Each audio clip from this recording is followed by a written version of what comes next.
sospek nga gintinguhan holdapon ang isa ka konduktora sa surat sa Bacolod. Ginasunda na sang kapulisan. Yan ang balita.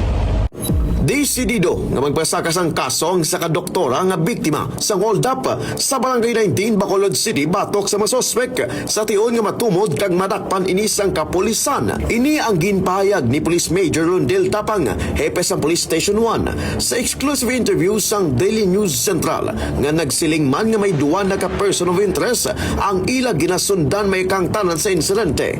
Suno kay Tapang, nagapadayon ng backtracking operation sang kapulisan batok sa duwa ka mga sospek nga sakay sang motorsiklo pinaagi sa koordinasyon kag kooperasyon sang City Intelligence Unit.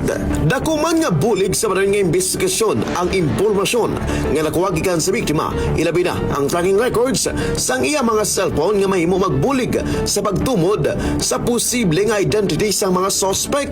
Padayon naman ang pagkumparal sang impormasyon sa rogues gallery sang kapulisan agon matumod kag mapasakaan sang nagakaigo nga kaso ang mga responsable sa insidente. Sa inisyal nga impormasyon gikan sa kapulisan, nagaedad sang 45 anyos ang duwa ka mga lalaki nga sospek nga ginatudlo person of interest sa insidente. Report na gikan sa patrol. Kaupod si Kadeli Joey Ann Batikan. Ako naman si Kadeli Jimmy Salvano para sa balita malapit sa Pumuluyo, Adlaw, Daily News Central. Daily News Central.